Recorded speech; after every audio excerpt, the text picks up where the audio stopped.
Joining me right now to talk more about all of that is Oklahoma Senator James Lankford. Senator, good to see you. Thanks so much for joining us. Good to see you. Good to see you. Glad to be with you.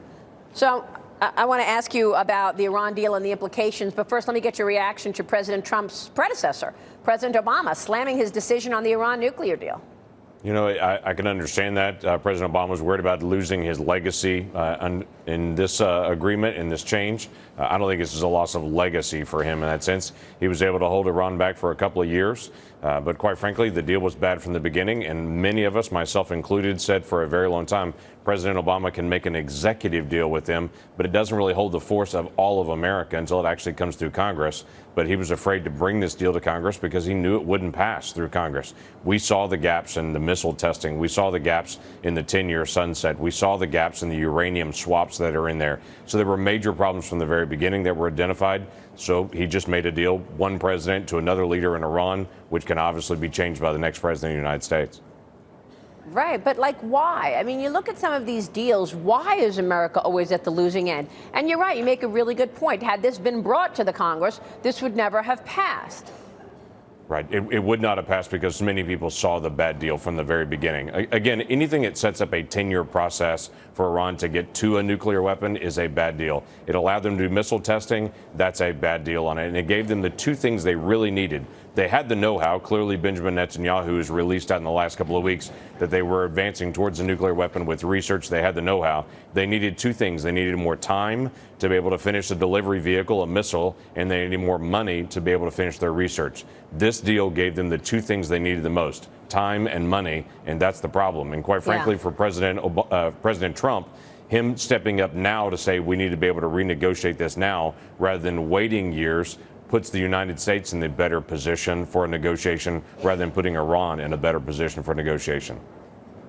So what's next, Senator? That's the next question that everyone's asking. You know, where do we go now? And is there a backup plan? Should nobody else follow the U.S.? Well, I would think most people will follow the U.S. on it because within 180 days, countries will make a decision whether they want to do business with Iran or do business with the United States. And I would expect most companies and most countries would want to do business with the United States more than Iran, since we're 25% of the world's economy. So that's the decision they've got to make within the next 6 months. So this gives them a little bit of time to be able to make those considerations, to be able to put their house in order. I would hope in the meantime, Iran would come back to the negotiating table. They have said publicly over and over again, we don't want a nuclear weapon. We're not going to go towards a nuclear weapon. This is very simple. Then step away from your missile testing, step away from your research, and do a real negotiation to be able to finish this out. If they don't want a nuclear weapon, fine. Then this should be an easy negotiation for them. Wow, that's really interesting. So you do think that maybe Iran rethinks this and comes back and asks for a different deal? I would hope that they would. That's the best solution that would come out of this, quite frankly.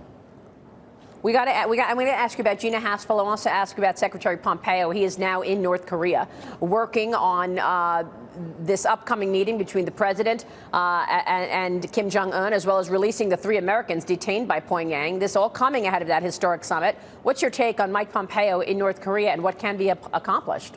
Second trip for him to go back to North Korea to do the advance work for this. I think it's obviously exceptionally important. Before the two leaders of North Korea and the United States actually meet, you have high-level advance meetings. This is what this is. The key thing that North Korea could do to send a good message prior to this is to release the 3 hostages that they have that are United States citizens. They've been holding hostage in labor camps, some of them for a very long time. Release those individuals. That's a goodwill gesture. Quite frankly, Turkey needs to do the same thing. Turkey is holding some Americans hostages right now, trying to have leverage. We need the same action from Turkey that we need from North Korea. But it's a positive thing that Mike Pompeo continues to be able to advance these negotiations. We need it for the benefit of the region and the world.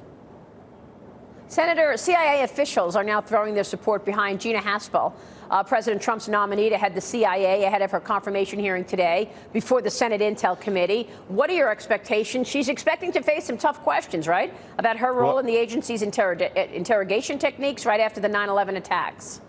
Yeah, every person that faces this kind of role should face tough questions. I have no issue with tough questions, but let's let the facts rise to the surface rather than just accusations on this. We've had the leadership of the CIA from multiple administrations, Republican and Democrat, including President Obama's leadership for the CIA and the Director of National Intelligence, supporting Gina Haspel. She's been a career servant in the CIA for more than 3 decades. She has a stellar record. The areas that are being reviewed right now that some people are making accusations were reviewed by the Obama administration, the Department of Justice, the Inspector General. They found no issue with Gina Haspel, and any of her actions were inconsistent with the law or entirely appropriate. So this has all been reviewed before. This is old news in many ways. She is an excellent career professional, and it's about time that someone from the CIA comes through the ranks to be able to lead the CIA.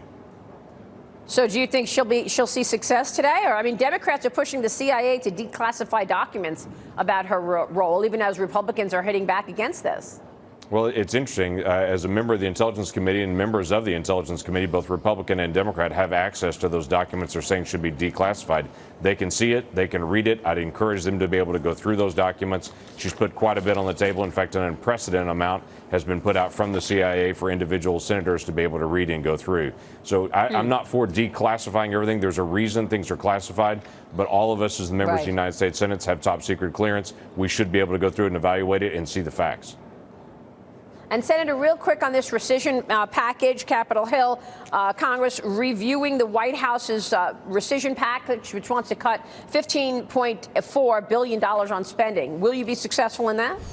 I hope he is, actually. Many of these rescissions elements are areas that are taken up each year by the Congress to look at old spending that was allocated but was never used. Some of this is from loan programs that have not been used since 2011 or 2012. That money is still sitting there. It'll often get grabbed and be respent in some places. It'd be better for the economy to just do that for deficit reduction, to do a rescission on it. All right, we'll be watching all the developments. Senator, good to see you, sir. Thanks so much. Good to see you as well. Thanks. Senator Lankford joining us. We'll be right back. Stay with us.